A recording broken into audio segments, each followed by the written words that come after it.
आप देख रहे हैं लाइव 7। नमस्कार, लाइव 7 विशेष में आपका स्वागत है। मैं हूं ज्ञान रंजन। दोस्तों, विशेष में आज हम चर्चा करेंगे, हो गया भाजपा में सीता गीता का खेला। दोस्तों, परिवर्तन यात्रा के माध्यम से 20 तारीख से यानी 20 सितंबर से ही भारतीय जनता पार्टी पूरे प्रदेश में एक तरह से कहें तो उलगुलान छेड़े हुए है विधानसभा चुनाव को लेकर।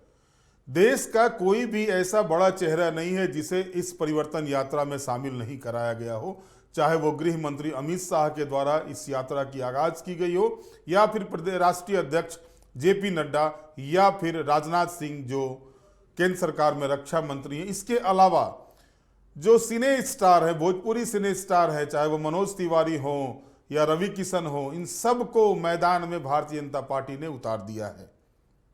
बड़ी बात यह हो रही है कि जिस तरह से ट्राइबल वोट्स को लेकर के भाजपा संजीदा थी कि ट्राइबल वोट के नहीं आने से भाजपा को जो नुकसान हो रहा है, ट्राइबल सीटें नहीं जीतने से भाजपा को जो नुकसान पिछले विधानसभा में चुनाव में हुआ और लोकसभा चुनाव में हुआ, वो इस बार के विधानसभा चुनाव में ना हो, इसको लेकर के भारतीय जनता पार्टी पूरी तरह से संजीदा है। और इसी कड़ी में आपने देखा होगा कि लोकसभा चुनाव के पहले गुरुजी की बड़ी बहू सीता सोरेन को भाजपा ने अपने पाले में किया।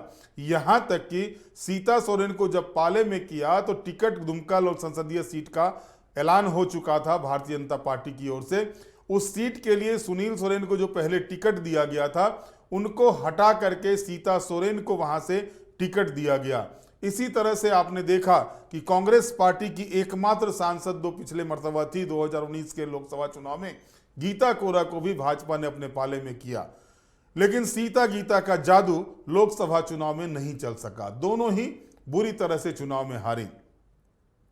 और इसके बाद ऑपरेशन लोटस का जो कार्यक्रम था वो चला। झारखंड मुक्ति मोर्चा के दो कद्दावर नेता, पूर्व मुख्यमंत्री चंपाई सोरेन को भाजपा ने अपने पाले में किया और इसके बाद लॉविन हेम्ब्रम को पाले में किया। यानी कोल्हान और संथाल को कैसे साधा जाए, इसके लिए भारतीय जनता पार्टी ने झारखंड मुक्ति मोर्चा के दो बड़े नेताओं को अपने पाले में किया है।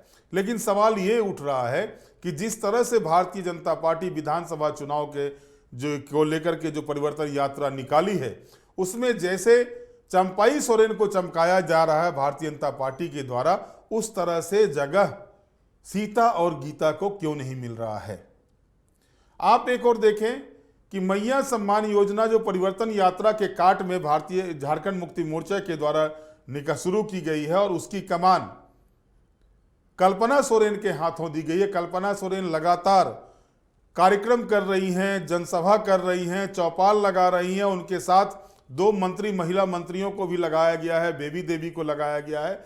चूंकि मैया सम्मान योजना जो है वो बाल विकास, महिला एवं बाल विकास विभाग के अंतर्गत आता है, तो बेबी देवी को उसमें रखा गया है। इसके बाद कांग्रेस की जो है दीपिका पांडे सिंह मंत्री हैं, कृषि मंत्री हैं, उनको उनके साथ लगाया गया है। लगातार वो जिस तरह से कल्पना सोरेन एक तरह से कहें कि भाजपा के बड़े बड़े नेताओं को चुनौती दे रही है अपने सभाओं के माध्यम से, भाजपा के हर वार का प्रतिवार कर रही है कल्पना सोरेन खुद।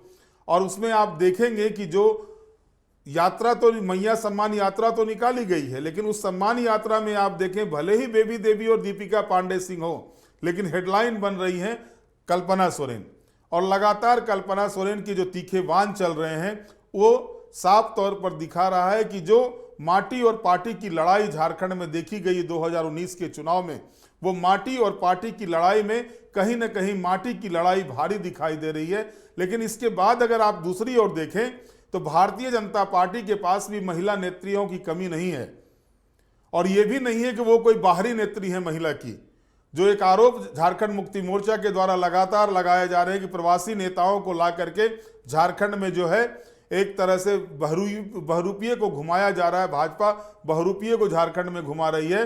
लेकिन अगर भारतीय जनता पार्टी गौर करे तो जो गोगो दीदी योजना की बात हिमंता विश्व शर्मा करते हैं, जो गोगो दीदी योजना की बात बाबूलाल मरांडी करते हैं, जिस गोगो दीदी योजना की बात अर्जुन मुंडा और चंपाई सोरेन करते हैं, अगर भारतीय जनता पार्टी देखेगी तो उनके पास भी कल्पना सोरेन के काट के लिए कई ऐसे नेता हैं जो स्थानीय भी हैं, लोकल भी हैं, उनके ऊपर झारखंडी, बिहारी और अन्य प्रदेशों का दाग नहीं लग सकता है। चाहे वो सीता सोरेन हो, गीता कोड़ा हो, अन्नपूर्णा देवी हो, नीरा यादव हो, अपर्णा सेन गुप्ता हो, कई नेता ऐसे हैं जिसको वो चाहे तो प्रोजेक्ट कर सकते हैं। लेकिन इन महिला अन्नपूर्णा देवी तो केंद्रीय मंत्री हैं, उनको देखा जा रहा है कि परिवर्तन यात्रा में वो कई जगहों पर कार्यक्रम में शामिल हुई हैं।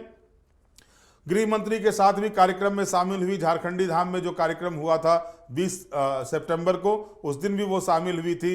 इसके अलावा भी कई कार्यक्रम जो भी हो रहे हैं, राष्ट्रीय स्तर के जो नेता आ रहे हैं, उन कार्यक्रमों में उनको देखा जा रहा है। लेकिन गीता और सीता कहाँ गुम हो गई हैं, ये पता नहीं चल रहा है। और सवाल इसी से उठ रहा है, क्या भाजपा में गुम हो गई सीता और गीता? ऐसा नहीं है कि गीता कोड़ा जो है सो भाजपा के पक्ष में पुरजोर तरीके से अपनी बातों को नहीं रख सकते। अगर आप उनके विधानसभा के स्पीच को उठा करके देखेंगे, लोकसभा के स्पीच को उठा करके देखेंगे, आप पाएंगे कि गीता कोड़ा का स्पीच जो है सो किसी मायने में अन्य नेताओं से कमजोर नहीं है।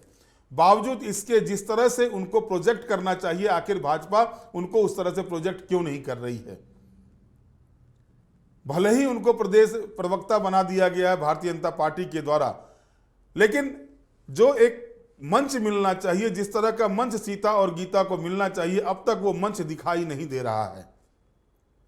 झारखंड मुक्ति मोर्चा और कांग्रेस की काट के लिए भारतीय जनता पार्टी ने इन दोनों नेताओं को अपने पाले में किया था। आप देखें कि चंपई सोरेन के सुरक्षा में कमी होती है तो भाजपा के नेता तिलमिला जाते हैं, सरकार के द्वारा अपमानित किए जाने की बात करते हैं।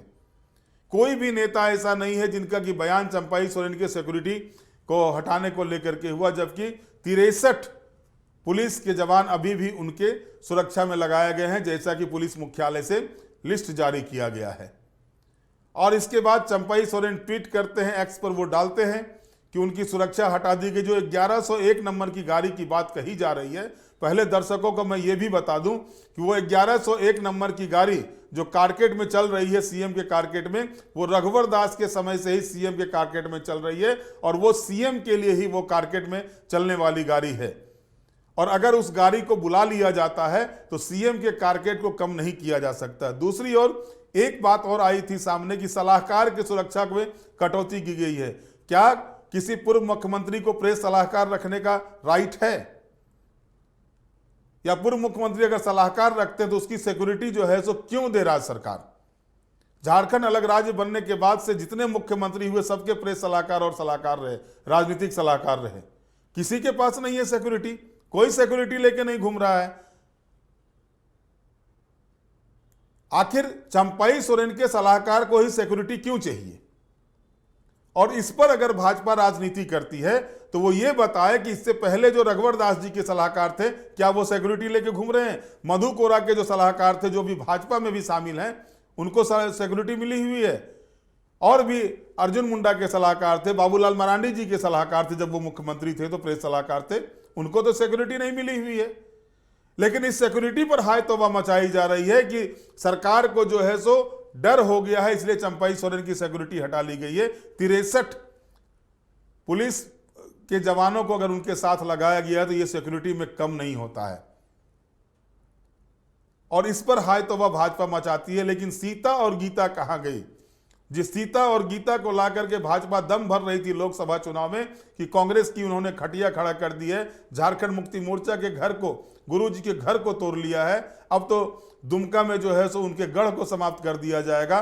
दुमका में गुरुजी के विजय रथ को तो भले ही सुनील सोरेन ने 2019 के चुनाव में ही समाप्त कर दिया था, लेकिन नलिन सोरेन के सामने सीता सोरेन हार जाती हैं। कोल्हान के बारे में कहा जाता है, कोल्हान में हो जनजाति के लोग, जिसको चाहेंगे वो चुनाव जीतेगा। गीता कोड़ा हो जनजाति से आती हैं, लेकिन वहीं पर जोबा मांझी चुनाव जीतती हैं जो संथाल से आती हैं। और ऐसा नहीं है कि 1000, 2000, 5000, 10,000 वोट से वो चुनाव जीती हैं, 1.5 लाख से ज्यादा मतों से वो चुनाव जीती हैं। जाहिर तौर पर जो स्थिति बनी हुई है, आप देखें कल्पना सोरेन किस तेवर के साथ काम कर रही हैं। ऐसा नहीं है कि चाहे वो सीता सोरेन हो या गीता कोड़ा हो, अगर उनको मंच दिया जाए तो उनका तेवर किसी भी मायने से कल्पना सोरेन से कमजोर होगा। बावजूद इसके जो देखा जा रहा है कि किस तरह से हाशिए में रख दिया गया, और इसके बाद ही सवाल खड़े होने लगते हैं कि क्या भाजपा में आने के बाद जो है सो नेताओं की पूछ नहीं रहती है जो दूसरे दल से आते हैं। और यही सवाल विपक्ष लगातार भाजपा को घेरने के लिए करता रहा है और आज भी ये सवाल शुरू हो गए हैं विपक्ष के द्वारा। इसमें कोई दो राय नहीं है। कोल्हान में चुनाव हारना अलग चीज है, लेकिन मधु कोरा का कोल्हान में वर्चस्व है।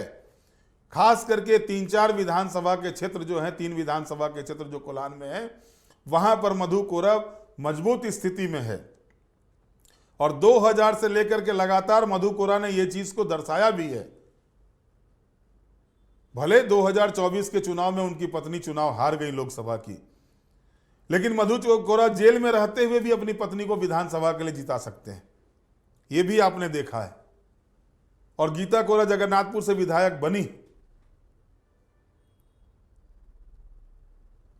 अभी जो चंपई को जिस तरह से प्रोजेक्ट किया जा रहा है भाजपा के द्वारा, लगातार जो भी कार्यक्रम हो रहे हैं, सरायकेला खरसवां हो या फिर बांग्लादेशी घुसपैठ का मामला हो, हर मामले में चंपई के बयान को प्रमुखता दिया जा रहा है। लेकिन सीता, गीता, लोबिन, ये 3 नाम कहां चले गए?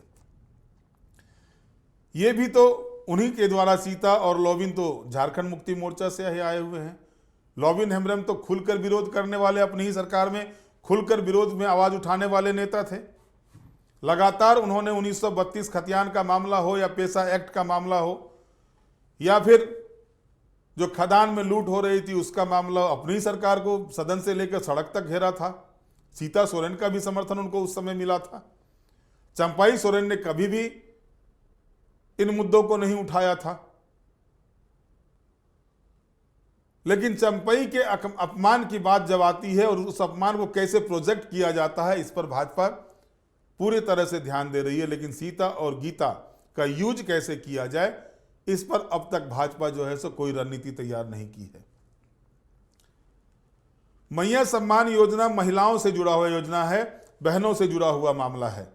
और इसको लेकर के हेमंत सोरेन ने रणनीति बनाई कि इस योजना को अगर वो प्रोजेक्ट करते हैं, उससे ज्यादा फायदेमंद होगा कि जो महिला नेता उनके पास हैं उनके द्वारा इस योजना को जन जन तक पहुंचाया जाए। और उस कार्य में उन्होंने लगा दिया।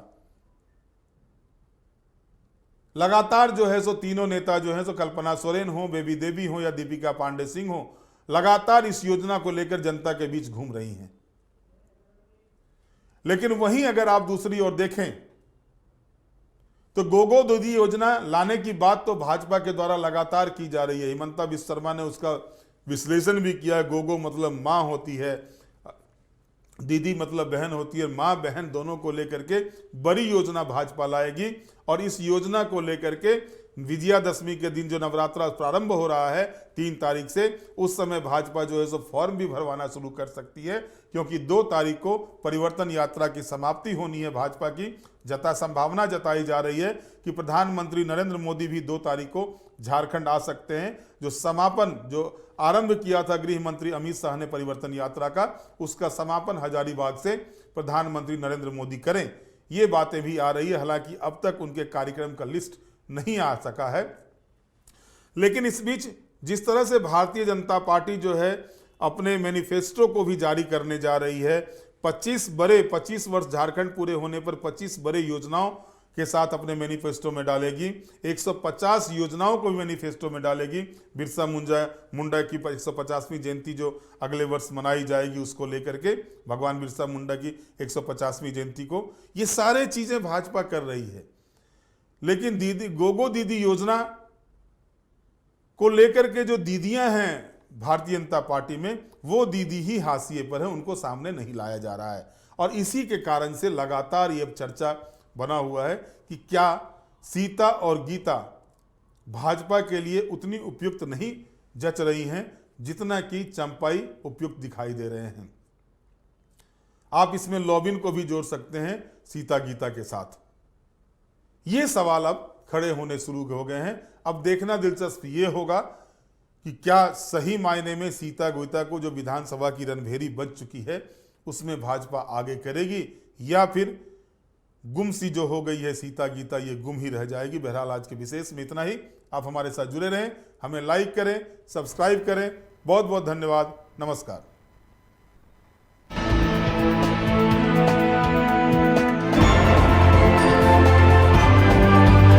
आप देख रहे हैं लाइव 7।